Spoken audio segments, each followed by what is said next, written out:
Welcome to Inside Art. I'm Kat. I'm Alicia. This is Ash. To celebrate the release of the new Spider-Verse movie, we are going to be drawing in the style of Spider-Verse. So our lovely editor Vaughn, he suggested doing Spidey Sonas. Yeah. Apparently that's huge in the community where people draw themselves as Spider-Man in the Spider-Verse. So I'm going to draw Ash as a Spidey.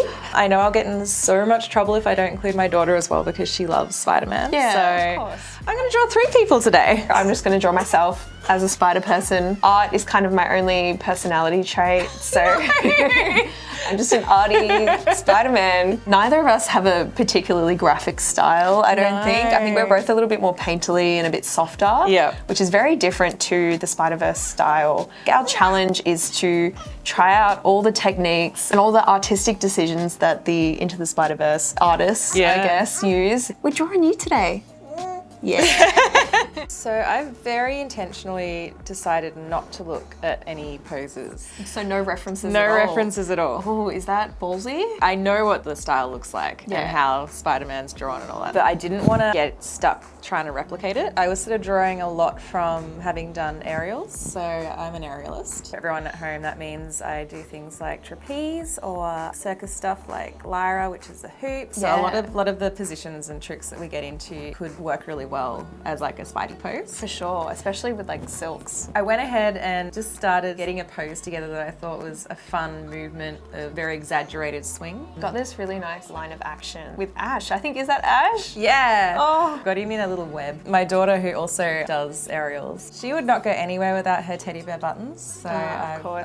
I've got her holding on to buttons. And I used for this Jazza ink brush, the impact one. I don't even half the time follow through with it to the final piece. I just like sketching with it. Yeah. I think because it allows me to feel really messy, and I find the messier I am, the more I'm feeling shapes and movement rather than being rigid and trying to get my lines right. Yeah, especially for the rough sketching phase, I find that you can always refine later on, but it's just good to get that nice gesture at the start. Went back and looked at the source material and realised that I really shouldn't be relying on line work that much. I decided then I would rather go in and do shapes than lines. You can see all the arms and legs, the curve of the back. I find it's really important to do that, especially when you're doing really weird poses or poses that could get really messy, overlapping each other. I was making it really thin, sort of, I guess, a dancerly body, which is definitely not my body. So I wanted to go in and add rolls and some chunkier areas so it was closer to me. The other thing I was struggling with the body was, we were laughing about this when I was doing it, boob dynamics. Yeah, I just sort of mentioned it offhandedly that I was trying to work out what direction they should be going in because you've got one arm up, but then you're sort of flying in a direction that they should be pushed down in, but then you're wearing spandex, so is that holding them up? Like, Yeah, on a good day, boobs are kind of hard to draw. Harder than you would think. They're not just circles. You actually have to add weight and movement to them. I realised if I was going to start colouring it, I needed to have something in the background first. Yeah. I was thinking about how they use watercolour texture in the new movie. I'm going to look through the watercolour brushes. I spotted one that said the watercolour like paper crumple brush. So I tried it and I was like, oh, I really like this. So that's what I ended up playing with, and then I sort of lightened it up and then laid it around so there's a bit of a... Sort of like a vignette going like a on vignette, around yeah. the edges. Once I get towards the end of this, I start adding a proper background and I keep the texture. But even if you didn't, the Spider-Verse style tends to have really like simplified or graphic or painterly backgrounds a lot of the time. So I think this would work just as well. I knew I wanted to do rainbow because my hair wasn't visible and I felt like I needed something to Rainbow Spidey suit. represent that, yeah. Hell yeah. That's so cat. So I went back into the watercolour brushes and I went in and got the cloudy watercolour brush. And I love it because on one side of the texture it's sort of fluffy, but on the other side it's got some like cool grit textures. Oh, I love those kinds of brushes. This particular brush actually has a hue variation to it. So every time you use it, the colour that you've selected turns out different every time that you use it. And it does have that very natural colour variation that you would find in traditional watercolour.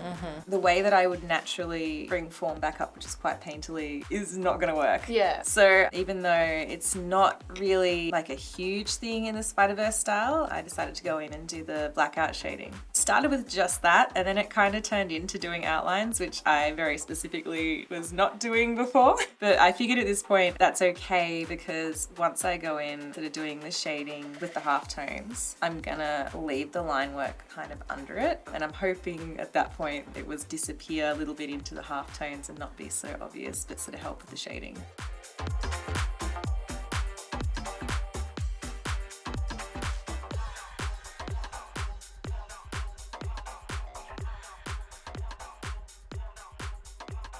There's a scene in the first movie where he's falling, but they show it from upside down, so the city's upside down. Yeah. So I'm having the city on a dramatic angle just to play on that movement. That's so iconic. And then, of course, having fun with the magentas and the cyans. Yeah. I think once you've done that and added the halftones, that's when it starts becoming really Spideyverse. Yeah, for sure. The skin tight suit, it's quite hard to do. Sometimes it just looks like your character's naked, but then sometimes it looks a bit baggy, but you've got all the right folds and all the right places. It looks awesome. Thank you. I think it actually helps adding skin rolls and stuff. You can add a heaviness to it that's like obviously body without it being she's naked. But then you've also got the really little lighter fabric folds. I'm so happy we did this video. I'm so happy because it was so fun. Me too.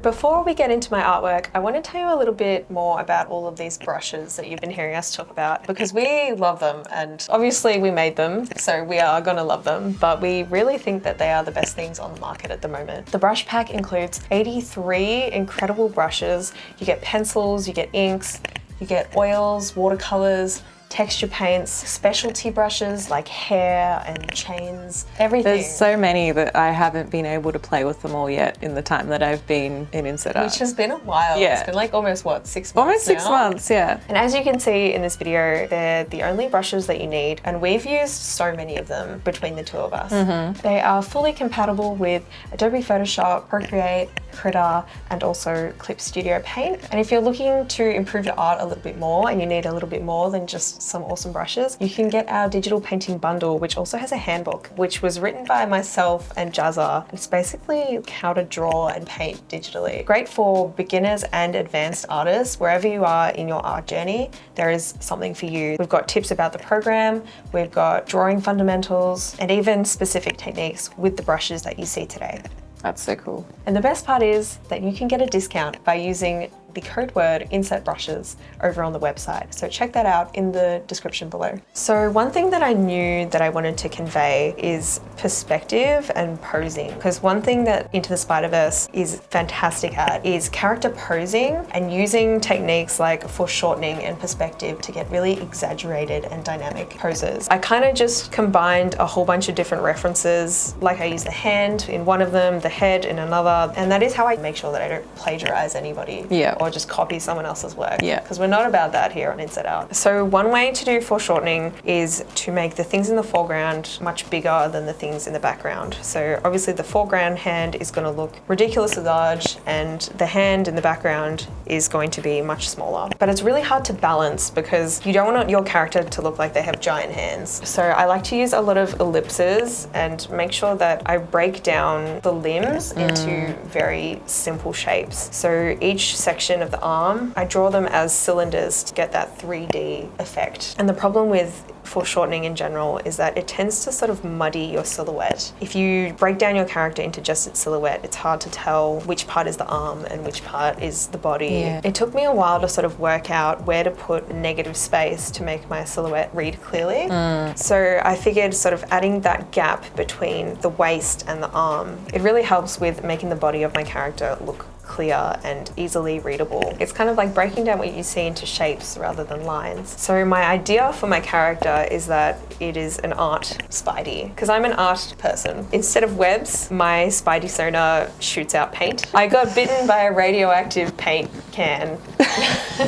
So I wanted this really dynamic composition with paint being thrown, I guess, right into your face. So one thing that I really struggled with is finding the balance between graphic shapes and liquid. I find that like in the Spider-Man style, their shapes are very sharp and triangular, but then when you try to draw liquid, it should really be round and soft. You can see me struggling with this for a little bit, so I added a lot of circular shapes to sort of make it seem a little bit more liquid. One trick that I did to exaggerate the perspective with the inking brush that I used is for the hand, I made it a much larger brush size, meaning that the line weight was going to be much thicker And this kind of tricks your eye into thinking that the hand is in front of the body.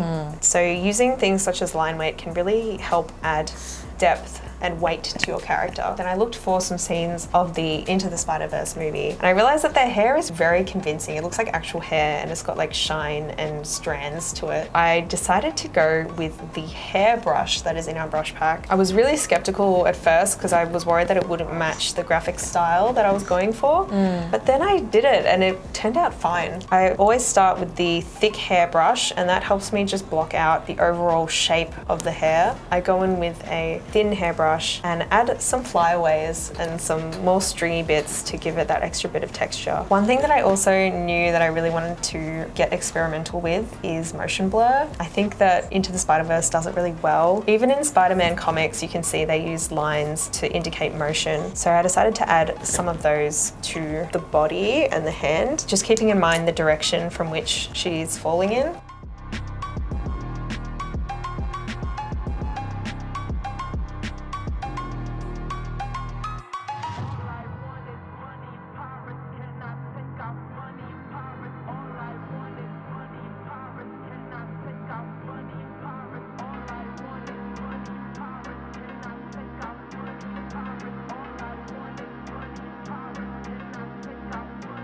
And now the part that we have all been waiting for, the halftones. Yay. I was just hanging out to do these halftones. I really should have done them towards the end as like a garnish, but I was just too excited to try them. So I just used it as a room light. I also added a few halftones to the fingers, which I thought kind of looked like fingerprints or something. I thought it was kind of cool. Now, different to the screen tone brush, but also very similar, Jazza has a spatter brush in the brush pack, which is kind of a little bit more random, but it would be perfect for adding some texture and detail, especially since my theme was paint splatters. Yeah. So I kind of very like intuitively just threw that around. And I feel like it just took my artwork to that next level. And then for ages, I just like faffed around with the background. I didn't know what to do, so I ended up stripping it back and adding more halftones. But I decided to scale up the halftones. This is a technique that they use in Into the Spider-Verse. If you take a screenshot of any one of their scenes and you look at the background and you look at the foreground characters, the halftones are actually different sizes. So the ones in the foreground are much bigger than the ones in the background, and that sort of aids in the depth and perspective. So I actually kind of did the inverse of that, where I made the screen tones in the background much larger than the ones on the character, and that just set them apart, made the background look like it was on a different plane. And last but not least is the chromatic aberration. For those of you who don't know what chromatic aberration is, it is kind of like the effect when you take off 3D goggles while you're watching a 3D movie and you see these like red and blue lines on either side of the characters. This is something that Into the Spider-Verse uses all the time, and it gives it this really cool 3D effect. So I did that by accessing the channels panel in Photoshop and just moving the red layer a couple of pixels to the right. It literally takes so little, but it gives it such a cool effect. I think you did such an amazing job.